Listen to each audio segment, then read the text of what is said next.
பரிசுத்தமான அல்லாஹ்வை சந்திப்பதற்கு நீங்கள் தயாராக இருக்கின்றீர்களா? அல்லாஹ் சுப்ஹானஹு அல் குத்தூஸ், அவனை சந்திப்பதற்கு நீங்கள் எந்த நேரத்தில் தயாராக இருக்க வேண்டும்? அடியார்களுக்கு செய்ய வேண்டிய கடமைகளை எல்லாம் சரிவர நிறைவு செய்துள்ளீர்களா? அல்லது தள்ளி போடுவதும் தாமதப்படுத்துவதுமாக இருந்து கொண்டிருக்கிறீர்களா?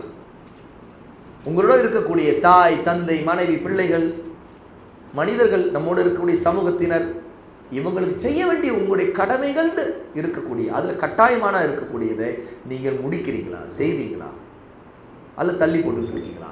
உங்களது வாழ்க்கையில் அல்லாஹ்வின் அச்சத்தினால் அவரிடம் மீளவும் அளவு செய்கின்றீர்களா? வாழ்க்கை நினைத்து பார்த்து அல்லாஹ்விடம் திரும்பி, இந்த வாழ்க்கை எனக்கு சரியில்லையே, நான் சரியில்லாமல் வாழ்ந்துட்டு இருக்கிறேன், என்னை திருத்தணுமே, எனக்கு கவலையாக இருக்குது, இந்த வாழ்க்கையில் அல்லாஹ் நீ இதே நிலையில் நான் உன்னிடம் வந்தேனா என்னை தண்டிப்பையே, உன்னுடைய தண்டனைக்கு ஆளாக வேணும், அல்லாஹ் என்னை மன்னித்துடு, எனக்கு இது நினைத்தா கவலையாக இருக்குது, இந்த பாவத்தை நினைத்தா கவலை தேவை, இந்த வாழ்க்கையில் இது செய்கிறது உண்மையில் எனக்கு நல்லா தெரியுது, இது ஹராமானது, இது தவறானது, இது வெறுக்கத்தக்கது, உனக்கு பிடிக்காத வாழ்க்கை இது, அப்போ இதை விட்டு நான் என்னை மாற்றிக்கொள்ளணும், எனக்கு கவலை வருது, எனக்கு கண்ணீர் வருது, அல்லாஹ் என்னை மாற்றிடு, உன்னுடைய அச்சம் எனக்கு அதிகரிக்குது. அல்லாஹ்வுக்கான நேசிப்பது குறித்து நீங்கள் ஏட்டில் படித்ததை சகோதரர்களுக்கான நடைமுறை நேசமாக மாற்றிக்கொண்டீர்களா? உண்மையிலே நீங்கள் அல்லாஹ்வை நேசிக்கிறீங்கன்னா அந்த நேசம் எப்படி உங்களுடைய வாழ்க்கையில் வெளிப்படணும்? அவர்களை அதிகமாக சந்திக்கின்றீர்களா? அவர்கள் தவறுகளை மன்னிக்கிறீர்களா? அவர்கள் தேவையுடையவருக்கு உதவி செய்கிறீர்களா? அவர்கள் மகிழ்ச்சி அடையும் போது உங்களுக்கு மகிழ்ச்சி ஏற்படுகிறதா? அவர்கள் கவலை கொள்ளும் போது உங்களுக்கு கவலை ஏற்படுகிறதா? இறை நம்பிக்கை ஈமானுடைய இனிமையையும் சுவையும் உணர்கிறீர்களா? இந்த கேள்விக்கெல்லாம் நீங்கள் விடையை தேடுங்கள். அல்லாஹ்வை நேசிக்கிறீங்க, அல்லாஹ்வுடைய நபியை நேசிக்கிறீங்கன்னா அல்லாஹ்வையும் அவனுடைய நபியையும் நீங்கள் நேசிக்கக்கூடியவர்கள். அல்லாஹ் அல்லாத மற்றவர்களை நேசிப்பதில் நீங்கள் உண்மையாக எப்படி இருந்து கொண்டீர்கள்? அவர்களுக்கு காட்டக்கூடிய நேசத்தை நீங்கள் உண்மையாக காட்டுகிறீர்களா? நீங்கள் அவங்களுக்கு என்ன உங்களால் முடிந்த நன்மை செய்ய முடிஞ்சு, அவங்களுடைய தவறுகளை மன்னிக்க முடிஞ்சா, அதிலெல்லாம் நீங்கள் சரியாக இருக்கிறீங்களா? உங்களால் முடிந்த உதவியை செய்ய முடிஞ்சா? இதெல்லாம் நீங்கள் நினைத்து பாருங்கள். உங்களுடைய கேள்வியை நீங்கள் எழுப்பிக்கொண்டே இருங்க. இல்லை, அப்படிலாம் இல்லை அப்படிங்கிற பதில் தான் உங்களுக்கு வருது அப்படின்னு கேட்டால் இந்த ஹதீஸை நீங்கள் ஞாபகப்படுத்திக் கொள்ளுங்கள். கால ரசூலுல்லாஹி ஸல்லல்லாஹு அலைஹி வஸல்லம் ஸலாத்துன், அல்லாஹ்வுடைய நபி ஸல்லல்லாஹு அலைஹி வஸல்லம் சொன்னார்கள், 3 விஷயங்கள், மன் குன்ன ஃபீஹி வஜத பிஹின்ன ஹலாவத்தல் ஈமான், யாரிடம் இந்த 3 விஷயங்கள் உள்ளனவோ அவர்கள் ஈமானுடைய சுவையை, ருசியை உணர்ந்து விட்டார்கள். வதஅமஹு, அதனுடைய சுவையை ருசித்து விட்டார்கள்.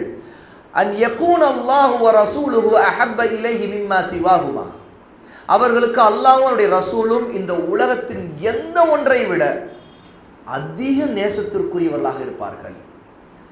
வ அன் யுஹிப்பல் மர்அ லா யுஹிப்புஹு இல்லா லில்லாஹ், அவர்கள் அல்லாஹ்வுக்காக தவிர ஒரு மனிதரை நேசிக்க மாட்டார்கள். அவர்கள் நேசித்தால் அல்லாஹ்வுக்காக மட்டும்தான் நேசிப்பார்கள். وأن يكره أن يعود في الكفر كما يكره أن يقذف في النار, நெருப்பில் வீசப்படுவதை வெறுப்பது போல குஃப்ரின் பக்கம் திரும்பிச் செல்வதை வெறுப்பார்கள். இந்த பண்பு, இந்த 3 பண்பும் உள்ளவர் தான் ஈமானுடைய ருசியை உணர்ந்தவர். அனஸ் இப்னு மாலிக் ரலியல்லாஹு அன்ஹு அறிவிக்கக்கூடிய இந்த ஹதீஸ் புகாரியில் 16வது ஹதீஸாக இடம்பெறும். ஆக அல்லாஹ்வோட தூதரும் மற்ற எதையும் விட மிக நேசத்திற்குரியவர்களாக இருக்கின்றார்களா? நம்முடைய செல்வம், வியாபாரம், நம்முடைய ஆசை, நம்மளுடைய மன இச்சைகள், பேராசை, இவற்றையெல்லாம் விட அல்லாஹ்வின் நேசத்தை நாம் முற்படுத்துகிறோமா? இதுதான் பார்க்க வேண்டியது. இதெல்லாம் கடைசியாக கிடக்குது, இதெல்லாம் நம்ம தள்ளிட்டோம். அல்லாஹ் நேசத்தை முற்படுத்துகிறோன்னா நமக்கு ஈமானுடைய ருசி தெரியுதுன்னு அர்த்தம்.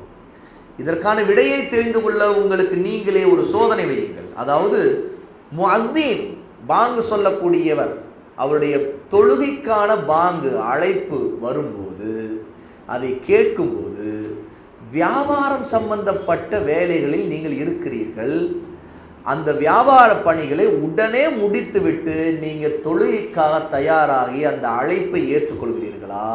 அல்லது தள்ளி போட்டு உங்கள் விருப்பத்திற்கு ஏற்ப நீங்கள் வேலை செய்து கொண்டிருக்கிறீர்களா? உங்களை நீங்களே இதை வைத்து சோதியுங்கள். உங்களை படிப்படியாக வீழ்த்துவதற்கு ஷைத்தான் முடிவு செய்து விட்டான் என்பதற்கு அடையாளம், நீங்கள் பாங்கு சொல்லப்பட்ட பிறகு அதற்கு தயாராகாமல் அப்படியே தள்ளி போட்டு தொழுகைக்கு போகலாம் எண்ணத்திலே இருந்து கொண்டு உங்கள் வேலைகளிலே நீங்கள் மூழ்குகிறீர்கள் என்றால் ஷைத்தான் உங்களை வீழ்த்தி விட்டான், அவனுக்குத்தான் வெற்றி கிடைத்து விட்டது. இதுதான் இந்த சோதனையில் நீங்கள் ஈமானுடைய ருசியை உணரவில்லை என்பதற்கு அடையாளம். அல்லாஹ்வையும் அவருடைய தூதரை நேசிக்கின்ற விஷயத்தில் உங்கள் நேசம் குறை உள்ளதாக அது இருக்கிறது என்பதற்கு இது அடையாளம், இது ஒரு அறிகுறி. ஏனென்றால் அல்லாஹ்வுடைய தூதரை நேசிக்கிறது எல்லாத்தையும் விட அதிகமாக நேசிப்பதாக இருந்தால் இந்த இடத்துல வியாபாரம் மற்ற விஷயங்கள் எல்லாமே பின்னாடி இருக்கும். பாங்கு சொல்லப்பட்டு விட்டதா, எல்லாத்தையும் ஓதுக்குவீங்க, அடுத்த தொழுகைக்கான நேரம் வந்துருச்சு, இனி தொழுகை சுண்ணாவை தொழுவோம், போய் காத்திருப்போம், ஜமாத்துக்காக தயாராகும் அப்படிங்கிற எண்ணம் உங்களுக்கு மிகைக்க ஆரம்பிச்சிடும். அப்படி என்றால் இது வரலை, இந்த பண்புல நம்மிடம் வரலை அப்படின்னா அப்போ ஈமான் பலவீனமாக இருக்குது. ஈமான் இருக்குதே தவிர ஈமான் ருசி நமக்கு தெரியல, ஈமானை ருசிக்கவே இல்லை. ஈமான் இருக்குது, ஏன்னா பாங்கு சொல்லுனா தொழுகைக்கு போகணுங்கிற எண்ணம் ஈமான் உள்ளவருக்கு தான் வரும், காஃபிருக்கு வராது. ஆனால் அதை தள்ளி போடுவதுங்கிறது எதை ப்ரியாரிட்டி கொடுக்குறதுங்கிறது அங்கே பிரச்சனை வந்துருச்சு இல்லையா? எதுக்கு முக்கியத்துவம் தரணும், எதற்காக உடனே தயாராகணும், எதை தள்ளி வைக்கணும், எதற்கு முன்னாடி போகணும் அப்படிங்கிற பிரச்சனை வந்துருச்சு. அந்த பிரச்சனையில் தள்ளி வைத்தது தொழுகையாக இருந்தால் அங்கே ஈமான் ருசியை உணரவில்லை. தள்ளி வைத்தது அல்லாஹ் ரசூல் நேசிக்கக்கூடிய ஒன்றாக இருந்தால் ஈமான் ருசியை நம்ம உணரவில்லை. இல்லை, நாம் நேசிக்கக்கூடிய ஒன்றுக்கு தான் அதை தள்ளி வச்சிட்டோன்னா நமக்கு ஈமான் ருசியை உணரவில்லை என்ற அர்த்தம் என்பதை நீங்கள் தெரிந்து கொள்ளுங்கள் என்று ஷேக் அவர்கள் உணர்த்துறாங்க.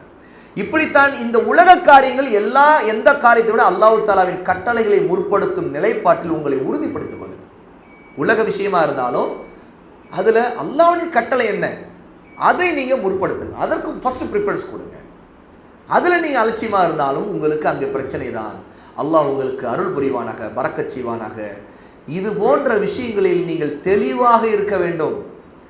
மேலே நாம் பார்த்த ஹதீஸில் ஈமானுடைய ருசியை சொல்லக்கூடிய ஹதீஸில் சொல்லப்பட்ட இரண்டாவது விஷயம் ஒருவர் மற்றொருவரை அல்லாஹ்வுக்காக நேசிப்பது என்பது.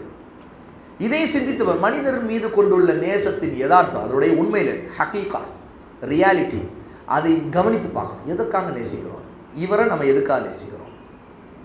நம்முடைய தாயை எதற்கு நேசிக்கிறோம், தந்தை எதற்கு நேசிக்கிறோம், மனைவியை, பிள்ளைகளை, நண்பர்களை எதற்கு நேசிக்கிறோம், எதற்காக நேசிக்கிறோம்?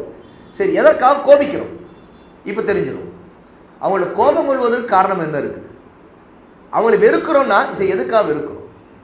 ஏன் நேசிக்கிறோம், ஏன் கோபம் கொள்கிறோம், ஏன் வெறுக்கிறோம்? இப்போ இது முடிவு செய்யும் ஒரு மனிதரை மற்றவர்களை விட அதிகமாக ஏன் நேசிக்கிறோங்கிறது. அப்போ அல்லாஹ்வே ரசூலை அதிகமாக நேசிக்கிறோன்னா அந்த பண்பு உள்ள ஒருத்தர், ஈமான் உள்ள ஒருத்தர் அல்லாஹ்வுக்காக நேசிக்கிறதுனா என்ன அடையாளங்கிறது இந்த இடத்துல தெரிஞ்சுக்குவார். எதுக்காக கோபிச்சோம்? அல்லாஹ்வுக்காக கோபிச்சோம், நம்ம அல்லாஹ்வுக்காக தான் அந்த மனிதன் நேசிச்சோம். இப்போ அல்லாஹ்வுக்காக வெறுக்கிறோம், அல்லாஹ்வுக்கு கோபம் கொண்டுட்டோம். இப்போ நேசம் இல்லை. ஏன் நேசம் இல்லை? அல்லாஹ்வுக்காக வந்த நேசம். அல்லாஹ்வுக்காக நேசம் இருந்துச்சுன்னா இந்த தன்மை வரும். ஏனட்டா ஒரு பாவியை, ஒரு வழிகேடனை, அல்லது ஒரு விதத்துவாதியை, அல்லது மார்க்கத்து அல்லது நம்முடைய சொந்தத்தில் இருந்தாலும் யாராக இருந்தாலும் அல்லாஹ்வுக்கு மாறு செய்யக்கூடிய விஷயம் அவங்களுடைய அந்த காரியத்தை வெறுப்போம். அவங்க தொடர்ச்சியாக நிலைனா அவங்களை வெறுப்போம். ஏன்னா அந்த நேரத்தில் இந்த வெறுப்பு வந்ததுக்கு காரணம் அல்லாஹ்வுக்காக வந்தது. அப்போ நேசமும் வெறுப்பும் அல்லாஹ்வுக்காக இருக்க வேண்டும். அல் ஹுப் ஃபில்லாஹ் வல் புக்து ஃபில்லாஹ். நேசமும் அல்லாஹ்வுக்காக இருக்க வேண்டும். புக்து வெறுப்பும் பகையும் இதுவும் அல்லாஹ்வுக்காக தான். அப்போ பகை கொள்வதும் அல்லாஹ்வுக்காக இருக்க வேண்டும். அப்போதான் உண்மையாக ஈமானுடைய ருசியை நம்ம உணர முடியும் என்பதை இங்கே ஷேக் அவர்கள் உணர்த்துறாங்க. அவர் உங்களது கூட்டத்தை சேர்ந்தவர் என்பதனால் நீங்கள் நேசிக்கிறீர்களா, அல்லது அவருக்கு ஒரு பதவி இருக்குது அதுக்காக நேசிக்கிறீர்களா, அல்லது இந்த உலக வாழ்க்கையின் நன்மைகள் ஏதாவது ஒரு ஆதாயம், ஒரு நன்மை அவரிடம் கிடைக்குங்கிறதுக்காக நேசிக்கிறீர்களா, அல்லது அவர் அல்லாஹ்வின் கட்டளைக்கு கீழ்ப்படுகிறார், அவர் சுன்னாவை பின்பற்றுகிறார், அவர் நற்செயல்களில் முந்துகிறார், ஈடுபடுகிறார், அவர் உண்மையான நல்ல ஈமான் உள்ள மனிதராக இருக்கிறார், அவருடைய இஹ்லாஸை நீங்கள் பார்க்கிறீர்கள், செயலில் நீங்கள் சுன்னாவை பார்க்கிறீர்கள் என்பதனால் நீங்கள் நேசிக்கிறீர்களா? அப்போ உலகத்துக்காக நேசிக்கிறக்கும் அல்லாஹ்வுக்காக நேசிக்கிறக்கும் வித்தியாசத்தை நீங்கள் இதன் மூலமாக தெரிந்து கொள்ள, இதன் மூலமாக தான் ஈமானுடைய ருசியை நீங்கள் உணர்வீர்கள். இல்லை என்றால் ஈமானுடைய ருசியை நீங்கள் இழந்து விடுவீர்கள். இதனால் வரக்கூடிய துன்பங்களுக்கு நீங்கள் தான் ஆளாகுவீர்கள். அப்படியானால் குறை எங்கே இருக்கிறது? குறை நம்முடைய ஈமானில் இருக்கிறது. ஈமான் சரியில்லை. ஈமானுக்கு குருடான ஈமான். இது யாரையும் எதுக்காக நேசிக்கும்? அது அல்லாஹ்வுக்காக இல்லை, ஒரு குருட்டுத்தனமான நேசம். அது ஒரு சில நேரத்தில் ஹிஸ்பியத், கோஷ்டி, குழு, ஏன் கட்சிக்காரன், ஏன் இயக்கம், ஏன் அமைப்பு, ஏன் ஜமாத், அதுக்காக இருக்கும், அல்லது என் குடும்பம், என்னுடைய உறவு, இதுக்காக இருக்கும். அப்போ இதெல்லாம் ஒரு பரிபூர்ணமான ஆரோக்கியமான ஈமானுடைய அடையாளம் இல்லை. இது குறை உள்ளது. அப்போ குறை நம்மிடம் இருக்குது, ஈமான்ல இருக்கிறது. அப்போ அந்த ஹதீஸ் சொல்லக்கூடிய மூன்றாவது விஷயத்தையும் இப்போ பார்க்க வேண்டியது இருக்குது. அதுதான் நெருப்பில் வீசப்படுவதை வெறுப்பது போல குஃப்ரை வெறுப்பது. உண்மையில் நம் குஃப்ரை அப்படி வெறுக்கிறோமா? நெருப்பில் வீசப்படுவது எவ்வளோ வெறுப்பு, அந்த மாதிரி வெறுக்கிறோமா? அந்த வெறுப்பு நம்முடைய வாழ்க்கையில் உண்மையில் இருக்குதா? அப்போ அந்த பயம், நெருப்பின் மீது ஒரு பயம் இருப்பதை போல குஃப்ரை பற்றிய பயம் இருக்குதா? அந்த பயத்தோடு நாம் வாழ்ந்து கொண்டிருக்கிறோமா? இந்த உணர்வை உங்களிடம் வளர்த்து கொள்ளுங்கள். இது அவசியம்.